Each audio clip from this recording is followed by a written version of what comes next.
So out of these conditions, hopefully your drug, the injectable drug, should be in the isotonic condition, same salt concentration as your bodily fluid. That will be ideal.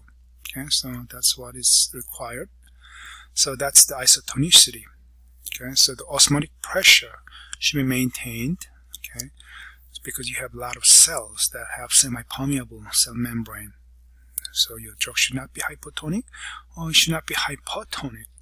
So the ideal drug should be the biological isotonic will be the ideal condition. But if it cannot be isotonic, it should be similar. So especially large volume IV injection drug, you are injecting large volume drug, liquid drug through intravenously through the blood vessel, then definitely you should be isotonic, because otherwise you can kill the patients because it causes a lot of these problems, so you don't want those.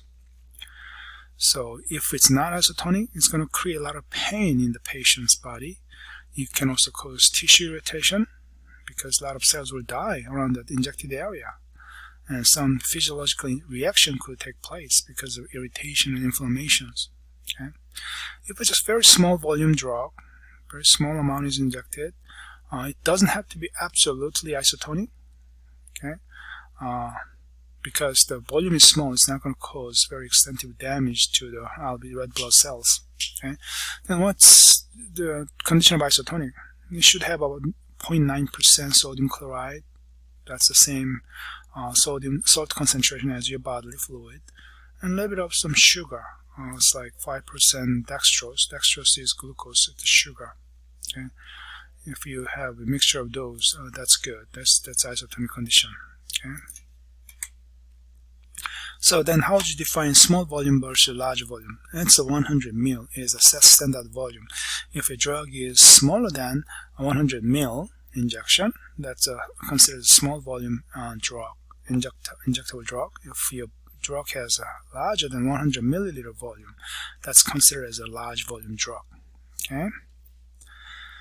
So again, if you're talking about small volume injectable drugs, okay, so solutions, they may be made out of solutions. And suspensions are insoluble drug molecules that mixed up with solvent. Those are suspensions. Okay.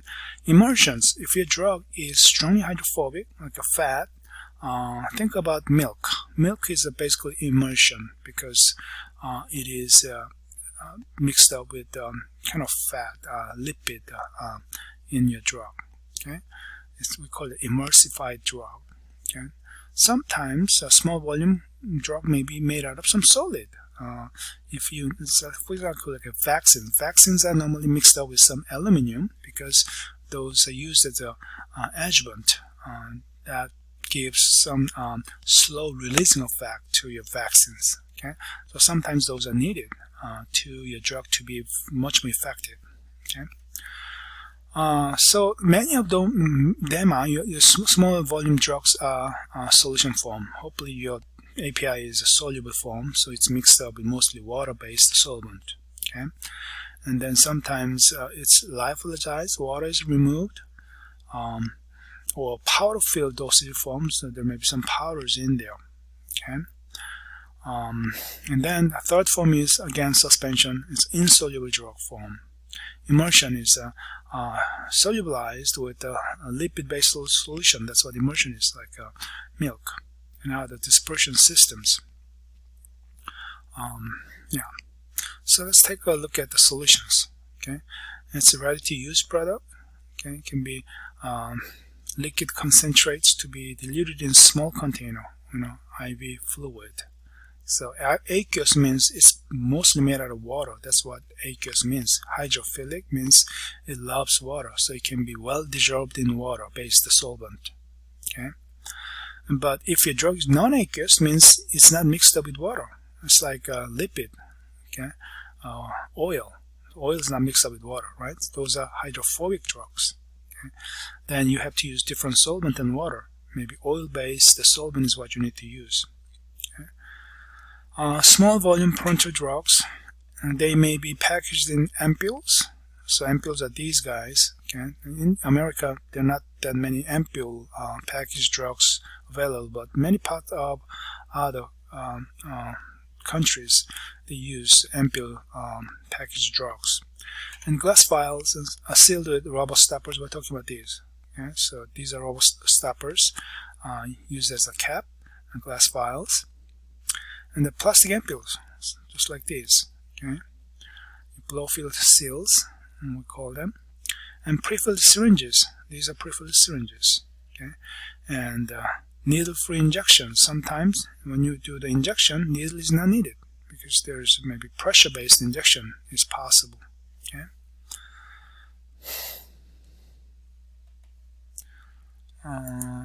Okay, suspension drugs. I told you suspension drugs are non-water soluble, so they are not mixed up with water. Undissolved drugs. Okay, so that's why they are considered dispersed drugs. Okay.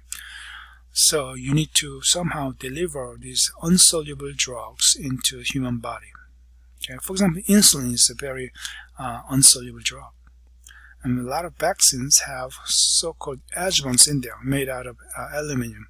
So that because of that they are insoluble. So a lot of them are suspension drugs.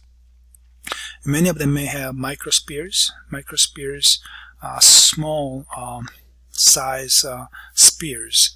Again, they help the release of the drug inside the body. Okay, so those are all suspension drugs. They look like that. So they may be settled if you let it sit like that, and drug molecules may be settled at the bottom of it. So before you use it, you have to shake it up to evenly spread your drug. Okay.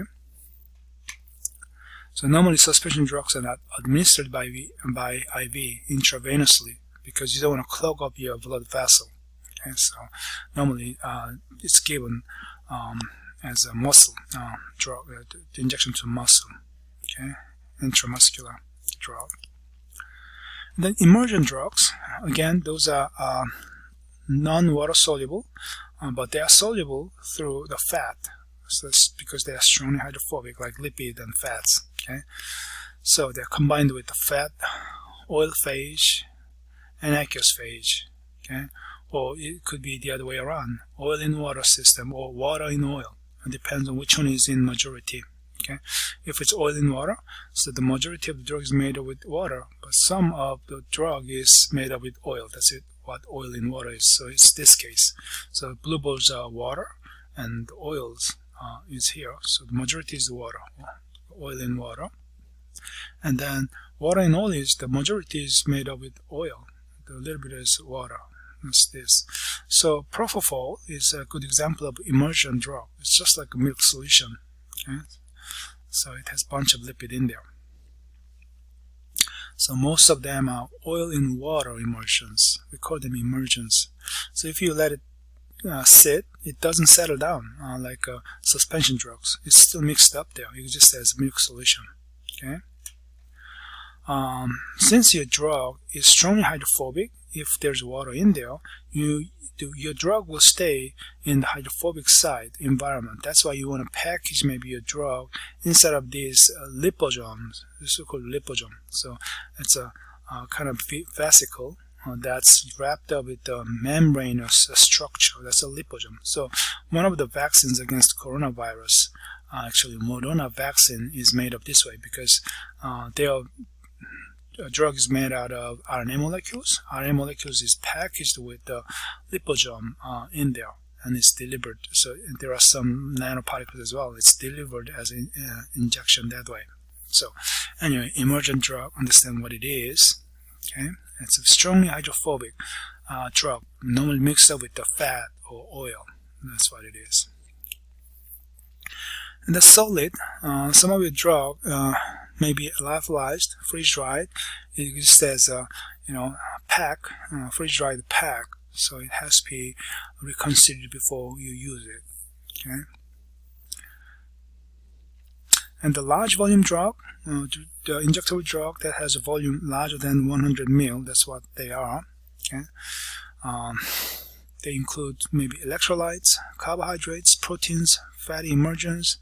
So, for example, dialysis solutions. Okay, so if you have a patient with kidney failure, they have to, routinely dialysis their body, and you use a lot of these solutions, irrigating solutions, and for example, electrolyte solutions. If the patient is dehydrated, you have to give them electrolyte with saline solution. Okay. So Ringer's solutions, good example. Sometimes your patient cannot eat. You have to provide nutrients through injection. So carbohydrate solution, dextrose 5% in water. That will give the energy required by the patient. Those are all large volume drugs. Nutrition fluid, 2.5 to 10% synthetic amino acid is made up in there, so you can provide the nutrition to the patient. So patient with starvation condition, some renal failure, and then hepatic failure, that's liver failure. Okay. They will need this. Fat immersion serves as a source of nutrition fat, again, composed of 10 to 20% soybean oil, water, and 1.2% egg yolk, phospholipids, 2.5% glycerin. Peritoneal dialysis solution, again, people have a kidney failure condition, they have to dialyze using this solution. Okay, so those are all large volume injectable drugs examples. But you need to understand washing solution, we call them irrigating solution. Those are not considered as injectable drugs because they are not injected actually. They are used as washing solution. For example, if you have contact lenses, you wash them, you use these. Okay, so how do you distinguish them? Injectable drugs come with these normally stoppers with these aluminum seals on them. Okay, but if it's an irrigating solution, non-injectable, then they come in normally screw caps. So that's how you can distinguish them. Okay, so non-injectable drugs normally come with the screw cap. But the requirements are similar. The irrigating solution, although they are not injected, they should be sterile and they should be pyrogen and particle free. Now, they should meet the high standard requirements. And then sustained release injectable. What does that mean? When you inject your drug, sometimes drug should be released very slowly, because if it's all released one time, the efficacy is not good. Okay? For example, the vaccine. Okay? If this vaccine is injected to the human body, it should not be just degraded right away, and it should be slowly triggering the patient's immune system. So the vaccine will go on about several weeks, and then there may be a booster shot happening. Okay, so then how do you make sure your drug molecule is slowly released? Okay, you have to design some kind of a delivery mechanism, special delivery mechanism, right? So we're talking about those sustained release injectables. Okay. So what things can we use? Maybe in the anti-cancer treatment, if you're doing a chemotherapy, you don't want to, give too much toxins. You want to wipe out the normal cells. So you have to do a slow release of the chemotherapy drugs, so the cancer cells will be only killed. And the vaccination, like I said, normally you mix up your vaccine molecule with aluminum, which is adjuvant. That helps a slow release. Okay? There are various ways of doing that. And then polymeric implants. Okay, see the implants. It's a devices going into the human body. So sterile, solid drug products manufactured by the compression, melting, or sintering process. They have drug and biodegradable or a replaceable polymeric system which control the sustained prolonged drug delivery. So it's part of the sustained drug delivery mechanism. Nolplan is a good example. It's a birth control implant going into female body or organ system. A slowly released drug molecule. That's how that works. Okay, and the microspheres, again, small spear made out of some special molecule, nanoparticles, okay, microparticles, 1 to 100 micrometer size. So prior to injection, particles are mixed up with the appropriate vehicles and then dispersed and administered through the injection. Okay, maybe hydration or drug is coated with there, and then injected, and then it delivers to the body, and there's a sustained release because of that. Okay, and the liposomes again.